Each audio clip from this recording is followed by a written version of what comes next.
আলাইকুম। মেয়েরা কেমন আছো সবাই? অনেক দিন পরে তোমাদের সামনে হাজির হলাম আমাদের পদার্থবিজ্ঞানের দ্বিতীয় পত্রের একটা অধ্যায় নিয়ে। অধ্যায়টির নাম হচ্ছে স্থির তড়িৎ। আজকে স্থির তড়িৎ অধ্যায়টি শুরু করব। আমি শাহিন আক্তার, আমাকে তোমরা আগে থেকেই চেনো, কাজেই আর বেশি পরিচয় দিচ্ছি না। আশা করি সবাই ভালো আছো। আল্লাহ রাব্বুল আলামিন সবাইকে ভালো রাখুন। আর বেশি কথা না বলে আমরা আমাদের অনলাইন ক্লাসে মনোযোগ দেই। আমরা পদার্থবিজ্ঞানের তোমরা জানো যে এখনকার নিয়ম অনুযায়ী, নতুন নিয়ম অনুযায়ী ফার্স্ট ইয়ারে ফার্স্ট পেপার এবং সেকেন্ড পেপার দুটোই পড়তে হয়। তোমরা সেকেন্ড পেপারের এর আগে একটা অধ্যায় পড়েছো, সেটা হলো তাপগতিবিদ্যা। আজকে দ্বিতীয় অধ্যায় পড়তে যাচ্ছ, পড়া শুরু করতে যাচ্ছ, সেটি হচ্ছে স্থির তড়িৎ। হ্যাঁ, এখন আমরা স্থির তড়িৎ অধ্যায়টি আলোচনা করার আগে, অধ্যায় ঢোকার আগে, মূল আলোচনায় ঢোকার আগে আমাদেরকে বেসিক কিছু জিনিস জানতে হবে। তোমরা কেমিস্ট্রিতেও পড়েছো পদার্থ গঠিত হয়, 19 সম্ভবত পড়ে এসছো যে পদার্থ গঠিত হয় যে মৌলিক কণা দ্বারা, সবচেয়ে ক্ষুদ্রতম যে কণা দ্বারা, সেটাকে আমরা বলি পরমাণু। এই পরমাণুতে 3টা ফান্ডামেন্টাল পার্টিকেল থাকে যাদেরকে আমরা মৌলিক কণা বলে থাকি। এগুলো হচ্ছে ইলেকট্রন, প্রোটন এবং নিউট্রন। এর মধ্যে এই নিউট্রন চার্জ নিরপেক্ষ, ইলেকট্রন এবং প্রোটন এরা দুজন, এদের দুজনের, এই ইলেকট্রন এবং প্রোটন এই দুজনের দুটা ভিন্নধর্মী বৈশিষ্ট্যমূলক ধর্ম আছে। এই বৈশিষ্ট্যমূলক ধর্ম বস্তুতে চার্জ সৃষ্টির জন্য দায়ী।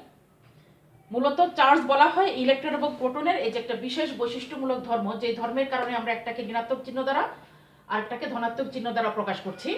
এই বৈশিষ্ট্যমূলক ধর্মকেই মূলত চার্জ বলা হয়, চার্জ বা আধান বলা হয়। এখন কথা হচ্ছে যে ইলেকট্রন এবং প্রোটন চার্জ সৃষ্টির জন্য কিভাবে দায়ী হয়। সর্বপ্রথম গ্রিক দার্শনিক থেলিস এই ব্যাপারে কথা বলেন। তিনি বলেছেন পাইন গাছের শক্ত আঠাকে এরা গ্রিকরা অ্যাম্বর বলে, অ্যাম্বার বা অ্যাম্বর। এই অ্যাম্বারকে গ্রিক ভাষায় বলা হয় ইলেকট্রন। এই অ্যাম্বারকে যখন রেশমি কাপড় দিয়ে ঘষা হয় তখন অ্যাম্বারের মধ্যে একটা অদৃশ্য শক্তির উদ্ভব হয়। অ্যাম্বার তখন ছোট ছোট কাগজের টুকরাকে আকর্ষণ করতে পারে। আমরা একেবারে অ্যাম্বার বা অপরিচিত এই শব্দটার প্রতি যদি বেশি মনোযোগী হতে না চাই, তাহলে আমরা একেবারে প্র্যাকটিক্যালি আমাদের কাছের কিছু এক্সাম্পল আমরা নিয়ে আসতে পারি। যেমন শীতকালে প্লাস্টিকের চিরুনি দিয়ে চুল আঁচড়ালে এই চিরুনিকে যদি ছোট ছোট কাগজের টুকরার কাছে ধরা হয়, তাহলে কাগজের টুকরা চিরুনির কাছে ছুটে আসে। এটা খুব মজার একটা এক্সপেরিমেন্ট, আমরা ছোটবেলায় করেছি, আমার ধারণা তোমরাও করেছো এটা। এই ঘটনাটা কেন ঘটে যে একটা বস্তুকে যখন অ্যাম্বার বলো বা চিরুনি বলো, অ্যাম্বারকে আমরা রেশমি কাপড় দ্বারা ঘষেছিলাম, রেশম দ্বারা, আর চিরুনিকে চুল দ্বারা। চুলও কিন্তু সিল্কের মতো একটা জিনিস। যখন অ্যাম্বার বা চিরুনিকে আমরা সিল্ক দ্বারা ঘর্ষণ করলাম, তখন এই বস্তুগুলা অদৃশ্য একটা শক্তি অর্জন করলো, যে শক্তিটা আমরা চোখে দেখি না, কিন্তু তার ফলাফলটা আমরা দেখতে পাই যে তারা ছোট ছোট কাগজের টুকরা বা অন্য বস্তুকে আকর্ষণ করতে পারে। এই যে অদৃশ্য শক্তিযুক্ত যে অবস্থা, এই অবস্থাটাকে থেলিস বলেছেন তড়িতাহিত অবস্থা, তড়িতাহিত বা চার্জিত অবস্থা। আচ্ছা, এরপরে আমরা জানলাম ডক্টর উইলিয়াম গিলবার্ট, উনি বললেন বস্তুগুলোর মধ্যে আসলে মূলত রয়েছে ইলেকট্রনের প্রতি আসক্তি। এই আসক্তির ধরন বস্তুভেদে ভিন্ন ভিন্ন হয়। যে সকল বস্তুর ইলেকট্রন আসক্তি বেশি, তাদেরকে যখন অন্য একটা বস্তু দ্বারা ঘর্ষণ করা হয়, তখন এরা দ্বিতীয় বস্তু থেকে ইলেকট্রনকে টেনে নিজের কাছে নিয়ে আসে। ফলে তার মধ্যে ইলেকট্রনের, তার পরমাণুতে যে ইলেকট্রনগুলো আগে ছিল তার থেকে ইলেকট্রনের সংখ্যা বেড়ে যায়। ইলেকট্রনের সংখ্যা বেড়ে গেলে তখন তার মধ্যে যে পরিস্থিতি তৈরি হয়, সেটাকে আমরা বলি সে তড়িতাহিত হলো। এবং এই তড়িৎটা হচ্ছে নেগেটিভ, যেহেতু ইলেকট্রনের বাড়তি কিছু ইলেকট্রন আমি পেলাম এখানে। আচ্ছা, আর যে বস্তু থেকে ইলেকট্রন সরে গেল, সেটাকে ইলেকট্রনের ঘাটতি তৈরি হলো, এবং এটাকে আমরা বলি, এই পরিস্থিতিকে, সেটাও একটা ভিন্ন ধরনের পরিস্থিতি, ওটাকে আমরা বলে থাকি ধনাত্মকভাবে আহিত বা ধনাত্মক তড়িতাহিত। হ্যাঁ, তাহলে ঋণাত্মক তড়িতাহিত মানে হচ্ছে ইলেকট্রন বাড়তি হওয়া, অতিরিক্ত ইলেকট্রন হওয়া। আর ধনাত্মক তড়িতাহিত হলো ইলেকট্রন হারিয়ে ফেলা। প্রকৃতপক্ষে বিষয়টা এরকম।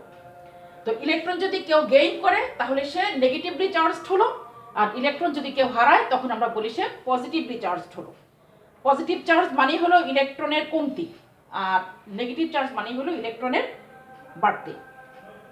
আচ্ছা, এরপরে 1785 সালে ফরাসি বিজ্ঞানী চার্লস অগাস্টিন দা কুলম্ব আমরা এত বড় নামটা মুখস্থ না করে সংক্ষেপে শুধুই কুলম্ব বলে থাকি ওনাকে। তিনি এই 1785 সালে এই চার্জিত বস্তুগুলাকে নানা রকম পরীক্ষা নিরীক্ষা করে একটা সূত্র প্রদান করেন। এই সূত্রকে বলা হয় কুলম্বের সূত্র, বিখ্যাত কুলম্বের সূত্র। চার্জ সম্পর্কিত কুলম্বের সূত্র, বৈদ্যুতিক চার্জ সম্পর্কিত কুলম্বের সূত্র। এখানে প্রসঙ্গত আরেকটা কথা আমরা বলি, সেটা হচ্ছে বস্তুতে উৎপন্ন ঘর্ষণের ফলে বস্তুতে উৎপন্ন যে চার্জ, ঘর্ষণের ফলে যে চার্জ উৎপন্ন হয় এটা উইলিয়াম গিলবার্ট সর্বপ্রথম বলেন। এবং এই উৎপন্ন চার্জ যদি স্থির থাকে তাহলে এই চার্জযুক্ত বস্তুটার যে প্রভাব তাকে আমরা বলি স্থির তড়িৎ। চার্জযুক্ত বস্তুটার যে প্রভাব তাকে আমরা বলি, বা চার্জিত বস্তুর যে প্রভাব তার চারপাশে পরিলক্ষিত হয় সেটাকে আমরা বলি স্থির তড়িৎ। আচ্ছা, একটা চার্জিত বস্তুকে, প্রথম আমি ধরলাম আমার একটা চার্জিত বস্তু, এখানে পজিটিভ চার্জ আছে। এখন এই বস্তুটাকে দেখা যায় যে এর যে প্রভাব, তার পরিবেশের উপর তার যে প্রভাব, সে প্রভাবটা হচ্ছে তার চারপাশে একটা এলাকা সে তৈরি করে নেয়, যে এলাকার ভিতরে অন্য কোনো চার্জিত অথবা সমধর্মী চার্জ বা ভিন্নধর্মী চার্জ যেরকমই হোক না কেন, অন্য কোনো চার্জিত বস্তুকে যদি আনা হয় তাহলে সে এই বস্তুগুলোর উপরে সে বল প্রয়োগ করে। একটা চার্জিত বস্তু তার চারপাশে একটা এলাকা তৈরি করে নেয়, এই এলাকাটাকে বলা হয় ইলেকট্রিক ফিল্ড। আমরা যথাসময় এটা পড়বো পরবর্তী কোনো একটা লেকচারে, পরবর্তী সেকেন্ড বা থার্ড লেকচারে আমরা এটা পড়বো ইনশাল্লাহ। তড়িৎ ক্ষেত্র বা ইলেকট্রিক ফিল্ড, এই ফিল্ডের ভিতরে, এই ক্ষেত্রের ভিতরে যখন অন্য কোনো চার্জিত বস্তুকে আনা হয় তখন সেই বস্তুগুলোর উপরে ক্ষেত্র সৃষ্টিকারী বস্তুটি বল প্রয়োগ করে। কুলম্ব বলছেন এই বল তিনটা জিনিসের উপর ডিপেন্ড করে। এই বল তিনটা রাশির উপর ডিপেন্ড করে। প্রথমে ডিপেন্ড করে চার্জগুলির পরিমাণের উপরে। চার্জগুলির পরিমাণ বলতে আমরা ধরে নিলাম একটাতে চার্জ Q1 যদি হয়, চার্জের পরিমাণ, একটা চার্জ Q1 আর একটা চার্জ ধরলাম Q2, এদের উপর ডিপেন্ড করে। 2 নম্বরে ডিপেন্ড করে দুই চার্জের মধ্যবর্তী দূরত্বের উপর, আমরা ধরে নিলাম সেই দূরত্বটা r, ds দূরত্ব যা দিয়ে প্রকাশ করা হয়, এই রাশিগুলা। 3 নম্বরে ডিপেন্ড করে এই চার্জগুলি যে মাধ্যমে স্থাপিত আছে সেই মাধ্যমের উপরে। মাধ্যম, এই তিনটা জিনিসের উপরে চার্জের পরিমাণ, যে চার্জগুলির মধ্যে বল ক্রিয়াশীল হচ্ছে পারস্পরিক মিথস্ক্রিয়ার মাধ্যমে, সেই চার্জগুলির পরিমাণ, তাদের মধ্যবর্তী দূরত্ব এবং চার্জগুলি যে মাধ্যমে স্থাপিত আছে সেই মাধ্যম, এই তিনটা জিনিসের উপর বলটা ডিপেন্ড করে। ডিপেন্ডেন্সের ধরনটা হচ্ছে, নির্ভরশীলতার ধরন হচ্ছে প্রথমত প্রযুক্ত বল বা অনুভূত বল প্রপোর্শনাল টু Q1 Q2। আচ্ছা, আমরা আগে ছবিটা এঁকে নেই। কোন একটা মাধ্যমে কোন একটা বিন্দু A, সেখানে Q1 কুলম্ব চার্জ আছে, সেখান থেকে r দূরত্বে B একটা বিন্দু, সেখানে Q2 কুলম্ব চার্জ আমরা স্থাপন করলাম। দুই চার্জের মধ্যকার এই দূরত্বটা হচ্ছে r। আচ্ছা, এখন কুলম্বের সূত্রানুযায়ী এই চার্জগুলি পরস্পরের উপরে বল প্রয়োগ করবে।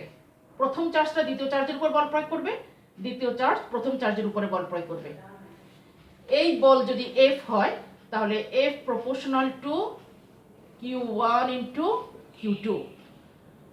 2 নম্বরে F also proportional to 1/r²। অর্থাৎ এই বল চার্জ দুটির গুণফলের সমানুপাতিক এবং তাদের মধ্যবর্তী দূরত্বের বর্গের ব্যস্তানুপাতিক। এই কথাটাকে, শেষের কথাটাকে আমরা বলি ইনভার্স স্কয়ার ল। এই ধরনের নিয়ম, এই ইনভার্স স্কয়ার ল অন্যান্য অনেক ক্ষেত্রে আমরা পেয়েছি। ইনভার্স স্কয়ার ল বা বিপরীত বর্গীয় নিয়ম আলোর ক্ষেত্রে পেয়েছিলাম, চুম্বকের ক্ষেত্রে পেয়েছিলাম, মহাকর্ষেও আমরা এটা দেখতে পাই। বিভিন্ন জায়গাতেই এই বিপরীত বর্গীয় নিয়মটা আমরা দেখে থাকি। আচ্ছা, এখন এই দুটা সূত্রকে কম্বাইন করে, মাধ্যমটা আপাতত আমরা এখানে আনছি না, একটু পরেই মাধ্যমের সঙ্গে পরিচিত হব। দুটা সমানুপাতিক সম্পর্কের একটা যদি সেম হয় তাহলে দুটাকে কম্বাইন করে আমরা লিখতে পারি F proportional to Q1 Q2 divided by r²। এখন এই সমানুপাতিক সম্পর্কটাকে যদি আমরা এখান থেকে তুলে দিতে চাই, ডান দিকে একটা ধ্রুবক দিয়ে গুণ করা লাগে, বা একটা ধ্রুবক Q1 Q2 divided by R square. আমরা এখনো পর্যন্ত মাধ্যমের কোনো চিহ্ন এখানে পাই নাই, কিন্তু এখানে একটা ধ্রুবক আসছে কে। মেয়েরা একটা জিনিস খেয়াল রাখবে, ফিজিক্সে বা সায়েন্সে, শুধু ফিজিক্সে নয়, সায়েন্সের যে কোনো ক্ষেত্রেই যখন কোনো ম্যাথমেটিক্যাল ইকুয়েশনের ধ্রুবক আসে, কোনো কনস্ট্যান্ট চলে আসে সমানুপাতিকের সম্পর্ক থেকে, সেই ধ্রুবকটা শুধুমাত্র একটা সমানুপাতিক ধ্রুবকই হয় না, ওই বিশেষ ক্ষেত্রে তার একটা বিশেষ নাম থাকে, তার একক থাকে, তার একটা বিশেষ মর্যাদা থাকে। আমরা বিশেষ করে আলাদা করে ওই ধ্রুবকটাকেও স্টাডি করে থাকি। এখন আমরা এই ধ্রুবকটাকে আলাদা করে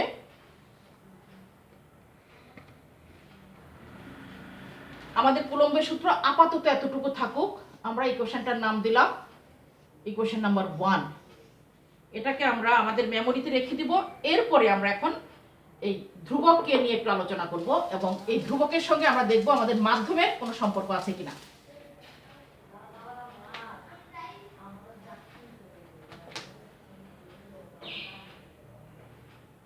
আমাদের এফ যে তিনটা বিষয়ের উপর ডিপেন্ডেন্ট ছিল, একটা ছিল চার্জের পরিমাণ, দুই চার্জের মধ্যবর্তী দূরত্ব, 3 নম্বরে আমরা বলেছিলাম মাধ্যম। এই মাধ্যমের উপর মাধ্যম, চার্জ যে মাধ্যমে স্থাপিত সেই মাধ্যমের প্রকৃতি পরীক্ষা করে দেখা গেছে, দুটি চার্জকে একটা বিশেষ মাধ্যমে স্থাপন করার পরে তারা পরস্পরের উপর যে বলটি প্রয়োগ করে, যদি ওই একই পরিমাণ চার্জকে অন্য কোনো মাধ্যমে একই দূরত্বে স্থাপন করা হয়, তাহলে তাদের মধ্যে ক্রিয়াশীল বল ভিন্ন হয়। এই যে ক্রিয়াশীল বল যে ভিন্ন, চার্জও সেম, দূরত্ব সেম, তারপরেও বলটা আলাদা হয়, বল ভিন্ন হয়। তার কারণ হচ্ছে মাধ্যম দুটি আলাদা। অর্থাৎ মাধ্যমের যে বৈশিষ্ট্য, যেই মাধ্যমে চার্জগুলি স্থাপিত, সেই মাধ্যমের একটা বিশেষ বৈশিষ্ট্য আছে, বিশেষ একটা গুণ আছে, যা দুই চার্জের মধ্যকার যে বল, পারস্পরিক ক্রিয়াশীল বল, এই বলকে প্রভাবিত করে, এই বলকে কম বেশি করে দেয়। মাধ্যমের ওই বিশেষ বৈশিষ্ট্যকে বলা হয় মাধ্যমের ওই বিশেষ বৈশিষ্ট্যকে বলা হয়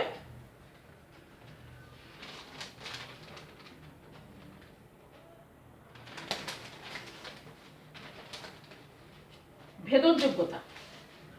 ইলেকট্রিসিটির ক্ষেত্রে আমরা বলতে পারি তড়িৎ ভেদনযোগ্যতা, বা শুধু ভেদনযোগ্যতা বললে অসুবিধা নাই। মাধ্যমের যে বৈশিষ্ট্য চার্জগুলির মধ্যকার ক্রিয়াশীল বলকে প্রভাবিত করে, সেই বৈশিষ্ট্যকে বলা হয় ভেদনযোগ্যতা। ভেদনযোগ্যতা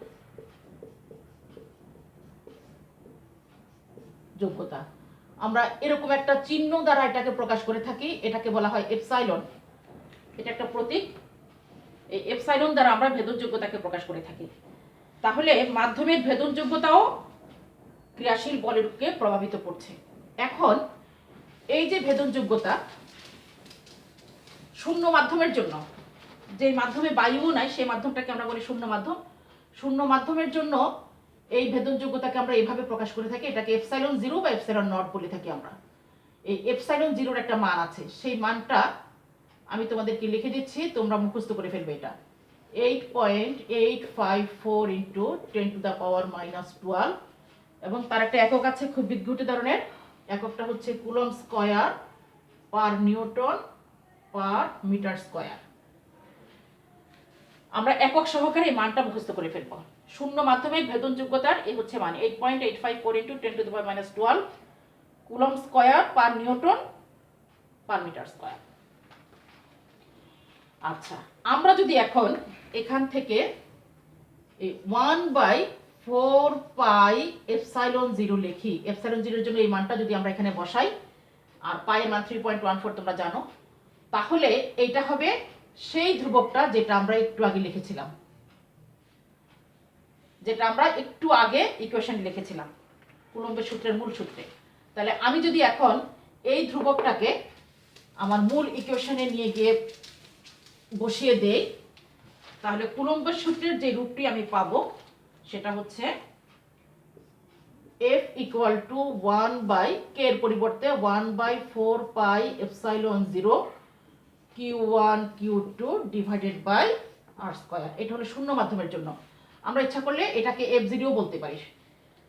শূন্য মাধ্যম বা ভ্যাকুয়ামের জন্য আমি এই ফর্মুলাটা পাচ্ছি। এখন যদি ভ্যাকুয়াম ছাড়া অন্য কোনো মাধ্যম হয়, তখন সেই মাধ্যমের যে ভেদনযোগ্যতা সেটা আসবে। সেটা যদি এপসাইলন হয় তাহলে তখন আমরা এইভাবে লিখব, তখন আর জিরোটা আমরা লিখবো না, তখন আমরা লিখবো এটা। তাহলে আমাদের আগের ইকুয়েশনটা ছিল শূন্য মাধ্যমের জন্য কুলম্বের সূত্র, আর এটা হচ্ছে শূন্য মাধ্যম ছাড়া অন্য যে কোনো মাধ্যমের জন্য কুলম্বের সূত্র। আর এখানে এটাকে আমরা শূন্য মাধ্যমে কনভার্ট করতে পারি এভাবে, এপসাইলনকে এপসাইলন জিরো দ্বারা রিপ্লেস করলে। এটা হচ্ছে সাধারণভাবে যে কোনো মাধ্যমের জন্য কুলম্বের সূত্র। আমরা এটার নাম দিলাম ইকুয়েশন নাম্বার 2। এখন এই এপসাইলনকে আমরা অন্য একটা রাশির সাহায্যে প্রকাশ করব। সেটা হচ্ছে, আমরা একটু আগে আমার ইকুয়েশন নাম্বার 1টাকে আবার আমি লিখেছিলাম এখানে 1/4 pi epsilon 0 Q1 Q2 divided by R square. এটা যদি আমার ইকুয়েশন নাম্বার 3 হয় তাহলে আমরা এখন 3কে 2 দ্বারা ডিভাইড করি। Dividing 3 divided by 2, dividing 3 by 2, dividing equation 3 by 2। তাহলে আমি পাবো এখানে f0 ডিভাইডেড বাই f, তার দিকে 4 পাই ক্যান্সেল হয়ে যাবে, Q1 Q2 আর স্কয়ার, Q1 Q2 আর স্কয়ার এগুলো সব ক্যান্সেল হয়ে যাবে। আমি পাবো এপসাইলন ডিভাইডেড বাই এপসাইলন 0। যেহেতু এপসাইলন গুলি নিচে আছে, কাজে ভাগ করার পরে এখানে f0 এর সাথে এপসাইলন 0 এটা নিচে থাকবে, আর f এর সাথে এপসাইলন এটা উপরে উঠে যাবে। আচ্ছা, এটা হচ্ছে বল এবং এপসাইলন গুলি ভেদনযোগ্যতার মধ্যে সম্পর্ক। এখন এই যে এপসাইলন বাই এপসাইলন 0, এই ভাগফলটাকে বলা হয় আপেক্ষিক ভেদনযোগ্যতা। এই যে এপসাইলন বাই এপসাইলন 0, এই ভাগফলটাকে, অনুপাতটাকে বলা হয় আপেক্ষিক ভেদনযোগ্যতা বা পরাবৈদ্যুতিক ধ্রুবক। এটাকে লেখা হয় ক্যাপিটাল কে দিয়ে। এই ক্যাপিটাল কে হচ্ছে আপেক্ষিক ভেদনযোগ্যতা বা পরাবৈদ্যুতিক ধ্রুবক। পরাবৈদ্যুতিক ধ্রুবক, এটাকে ডাইইলেকট্রিক কনস্ট্যান্টও বলে থাকি আমরা, ডাইইলেকট্রিক কনস্ট্যান্ট অথবা আপেক্ষিক ভেদনযোগ্যতা। তাহলে দেখা যাচ্ছে পরাবৈদ্যুতিক ধ্রুবকের একটা সংজ্ঞা আমরা পেতে পারি, দুটা চার্জকে শূন্য মাধ্যমে স্থাপন করলে তারা পরস্পরের উপর যে বল প্রয়োগ করে, এবং ওই চার্জগুলিকে অন্য কোনো মাধ্যমে একই দূরত্বে স্থাপন করলে তারা পরস্পরের উপর যে বল প্রয়োগ করে, এই দুই বলের অনুপাত হচ্ছে আপেক্ষিক ভেদনযোগ্যতা বা ডাইইলেকট্রিক কনস্ট্যান্ট। আবার এভাবে আমরা বলতে পারি, কোনো মাধ্যমের ভেদনযোগ্যতাকে যদি আমি শূন্য মাধ্যমের ভেদনযোগ্যতা দিয়ে ভাগ করি তাহলে যে ভাগফলটি পাবো সেটা হচ্ছে প্রথম মাধ্যমটা ডাইইলেকট্রিক কনস্ট্যান্ট। এখানে কিন্তু দুইটা ইকুয়েশন পেলাম, f0 এর সঙ্গে k এর সম্পর্ক, এপসাইলন 0 এর সাথে k এর সম্পর্ক। আমরা যদি এখন এপসাইলনের সাথে এই রিলেশনটাকে এভাবে লিখি, epsilon equal to epsilon 0k, তাহলে আমাদের একদম 2 নং সমীকরণে আমরা যে লিখেছিলাম f equal to 1/4 pi epsilon Q1 Q2 divided by r square, এখানে এপসাইলনের পরিবর্তে আমি এখন এপসাইলন 0k বসিয়ে দিলে 4 pi epsilon 0k Q1 Q2 divided by r square, সমীকরণটা এইখানে এসে পৌঁছালো। এটাই হচ্ছে স্কেলার ফর্মে কুলম্বের সূত্রের সাধারণ চেহারাটা, সাধারণ রূপটা। আচ্ছা, এখন এই যে পরাবৈদ্যুতিক ধ্রুবক বা ডাইইলেকট্রিক কনস্ট্যান্ট, এটার মান ডিপেন্ড করে ভিন্ন ভিন্ন মাধ্যমের জন্য এর মান ভিন্ন ভিন্ন হয়। শূন্য মাধ্যমের জন্য এর মান হবে 1, শূন্য মাধ্যমের জন্য এর মান হবে 1, আর বায়ু মাধ্যমের জন্য এর মান হয় 1.0005।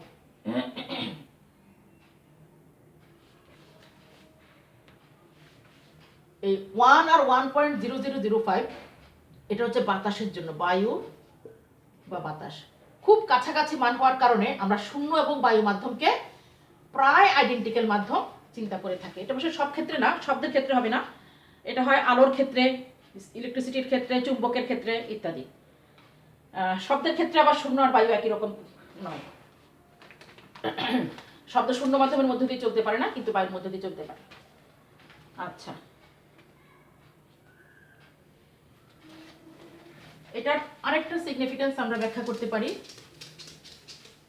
F0 এর সাথে কে এর যে সম্পর্কটা আমরা পেয়েছিলাম সেটা হচ্ছে F0/F ইকুয়াল টু কে। হ্যাঁ, এখান থেকে আমরা লিখতে পারি F0 equal to F multiplied by K. তাহলে কোনো মাধ্যমের ডাইলেকট্রিক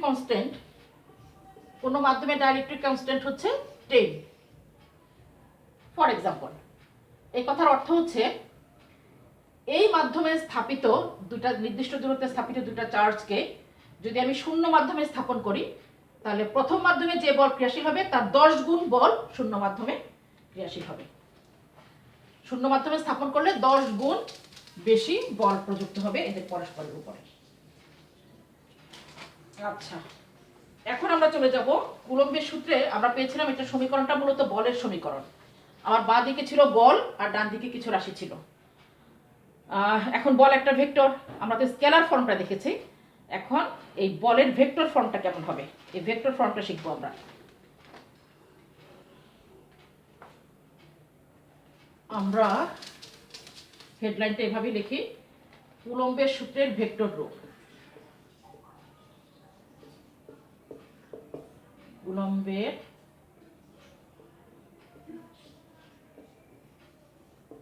সূত্রের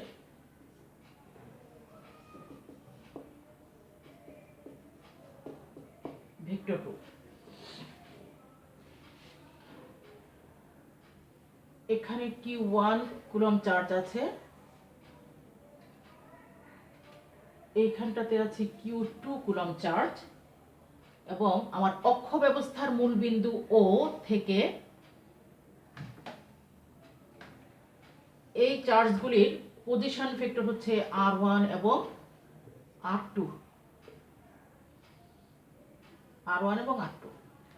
অক্ষ ব্যবস্থার মূল বিন্দু O থেকে আমার চার্জ দুটির দূরত্ব R1 এবং R2। এখন দুইটা সমধর্মী চার্জ আমরা ধরেই নিচ্ছি আমাদের হিসাব নিকাশের সুবিধার জন্য। তাহলে Q2 চার্জ Q1 এর উপরে বিকর্ষণ বল প্রয়োগ করবে, সেই বলটা প্রযুক্ত হবে এই দিকে। আমরা তার নাম দিলাম F12। 1 এর উপর প্রযুক্ত বল 2 কর্তৃক, Q1 এর উপর প্রযুক্ত বল Q2 কর্তৃক F12। Q1 Q2 এর উপরে যে বলটা প্রয়োগ করবে তার ডিরেকশন হবে এদিকে, আমরা নাম দিলাম F21। অর্থাৎ Q2 এর উপর প্রযুক্ত বল Q1 কর্তৃক। সমধর্মী চার্জ হওয়ার কারণে বল দুইটা বিকর্ষণধর্মী বল হবে। আচ্ছা, এখন এই Q1 এবং Q2 এর মধ্যকার যে দূরত্ব, যে ডিসপ্লেসমেন্ট, সেটাকে আমরা এই অবস্থান ভেক্টরের মাধ্যমে প্রকাশ করতে পারি। প্রথমত এই F12 বলের জন্য ডিসটেন্সটা হবে Q1 থেকে Q2 এর দিকে, এই দিকে হবে। আমরা তাকে বলবো FR12, এটাকে বলতে হবে R12। এটাকে আমরা বলবো 12 এর জন্য এটা হবে R21।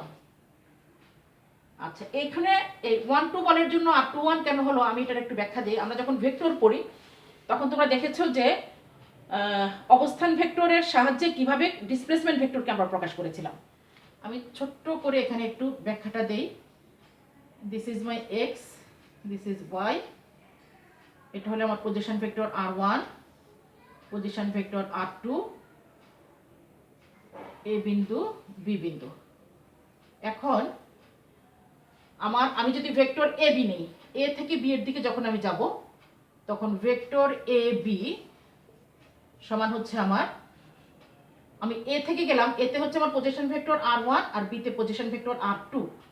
তাহলে ডিসপ্লেসমেন্টের জন্য নিয়ম হচ্ছে final coordinate minus initial coordinate, অর্থাৎ R2 মাইনাস R1। এখন এই 2 1 এর এই সিরিয়ালের জন্য আমরা এখন এই বিয়োগফলটাকে বলছি R21। সেজন্য আমরা 1 থেকে যখন আমি F12 কে হিসাব করব তখন 1 থেকে 2 এর যে ডিসপ্লেসমেন্ট, যে দূরত্ব, সেটাকে আমরা R21 দিয়ে প্রকাশ করছি। একইভাবে আমি যদি এখান থেকে BA নিব, যখন ভেক্টর BA সমান হবে R1 মাইনাস R2, আমরা লিখব এখানে R12 ভেক্টর হিসাবে। মানের দিক থেকে এ বি এবং বি এর সমান, কিন্তু তাদের ডিরেকশনগুলি আলাদা। এখানে আমরা দেখতে পাচ্ছি যে কোনো একটা থেকে একটা মাইনাস কমন নিলে অপরটা সমান হয়। মাইনাস কমন নিলে আমরা দ্বিতীয়টা পেয়ে থাকি, অর্থাৎ একটা আরেকটার বিপরীত। এখানে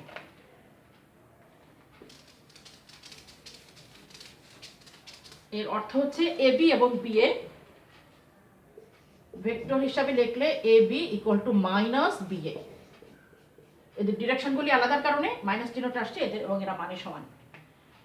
আচ্ছা, তাহলে আমরা এখন এই যে position vector R21 this is equal to R2 minus R1,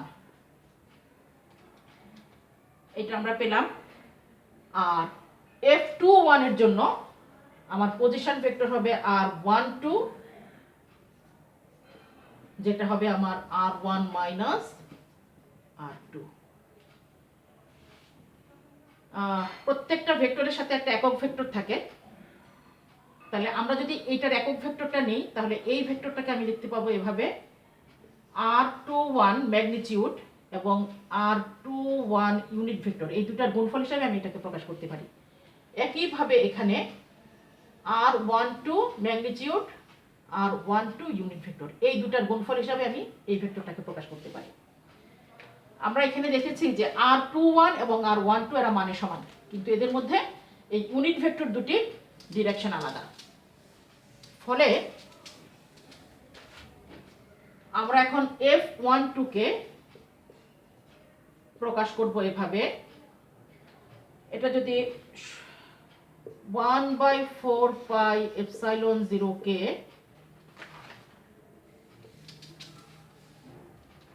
Q1 Q2 divided by, এর জন্য দূরত্ব ডিসপ্লেসমেন্ট ভেক্টর ছিল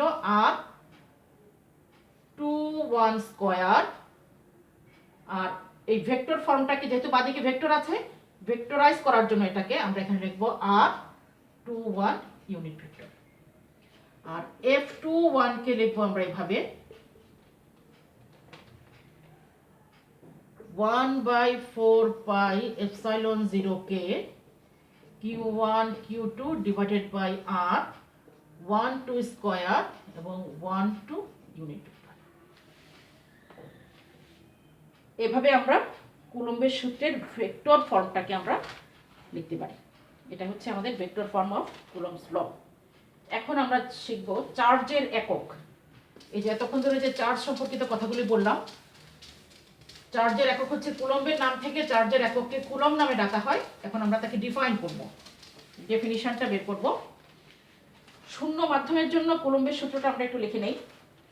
ফর ভ্যাকুয়াম কুলম্বের সূত্র হচ্ছে F0 1/4 পাই এপসাইলন 0, কে লেখা লাগবে না কারণ শূন্য মাধ্যমের জন্য K equal to 1, Q1 Q2 divided by R square. এটা হলো শূন্য মাধ্যমের জন্য কুলম্বের সূত্র।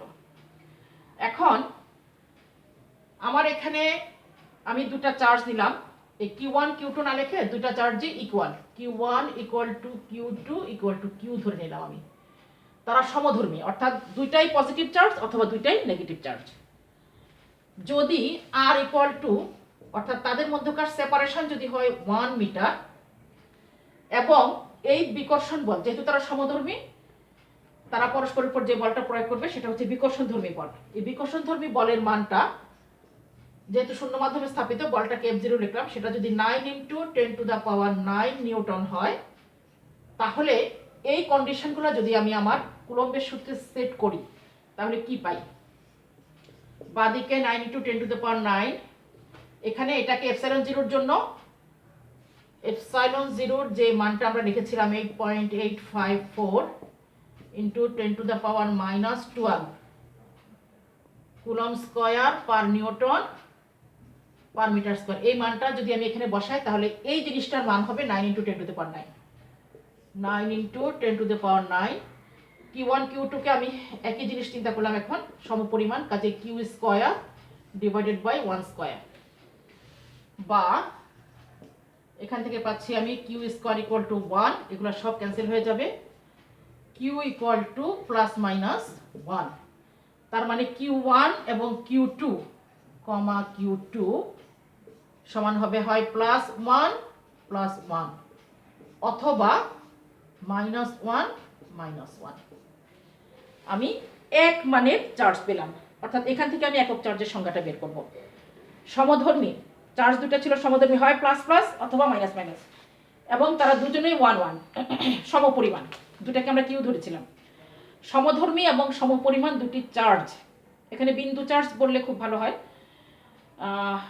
মাঝখান থেকে বিন্দু চার্জের সংখ্যাটাও দিয়ে ফেলি। সেটা হলো একটা চার্জিত বস্তু তড়িতাহিতকরণের পরে বা চার্জিতকরণের পরে যে বস্তুটাকে চার্জিত করলাম আমি, সেটা যদি খুবই ছোট হয়, খুবই ক্ষুদ্র, যে একেবারে বিন্দুবৎ, একে স্থাপন করার জন্য একটা বিন্দুই যথেষ্ট, তখন ওই ক্ষুদ্র বস্তুটাকে বলা হয় বিন্দু চার্জ বা পয়েন্ট চার্জ।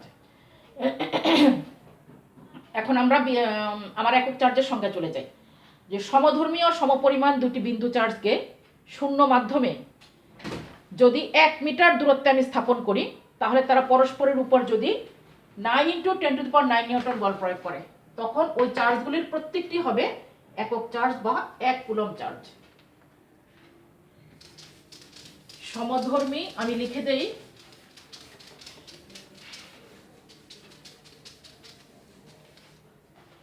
সমধর্মী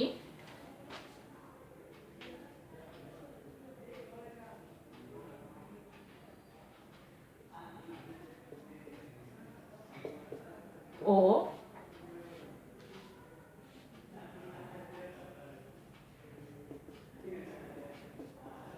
সমপরিমাণ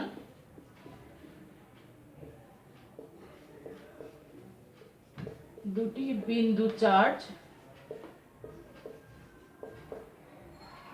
বায়ু বা শূন্য মাধ্যম, যেহেতু পরাবৈদ্যুতিক ধ্রুবক এই দুটার খুব কাছাকাছি, এজন্য বায়ু বা শূন্য বলা যায়। দুটি বিন্দু চার্জ বায়ু বা শূন্য মাধ্যমে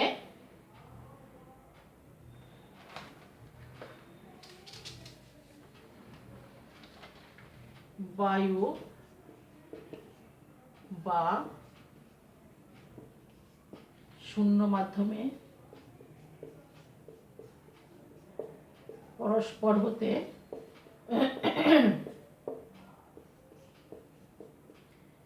1 মিটার দূরে স্থাপিত হলে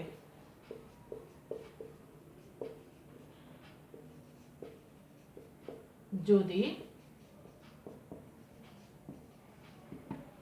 তাদের মধ্যকার বিকর্ষণ বল 9 × 10⁹ নিউটন হয়, তবে ওই বিন্দু চার্জগুলির প্রত্যেকটি পরিমাণ 1 কুলম্ব বা একক চার্জ। আমরা এটাকে একক চার্জও বলতে পারি। এই হচ্ছে আমার একক চার্জের সংজ্ঞা, 1 কুলম্ব চার্জ বা একক চার্জের সংজ্ঞা। আজকে আপাতত এখানে আমরা থেমে যাই, এরপরে আমরা এই চ্যাপ্টারের পরবর্তী লেকচারে আমরা এটা এখান থেকে কন্টিনিউ করব। ঠিক আছে, সবাই ভালো থাকবে। আল্লাহ হাফেজ সবাইকে।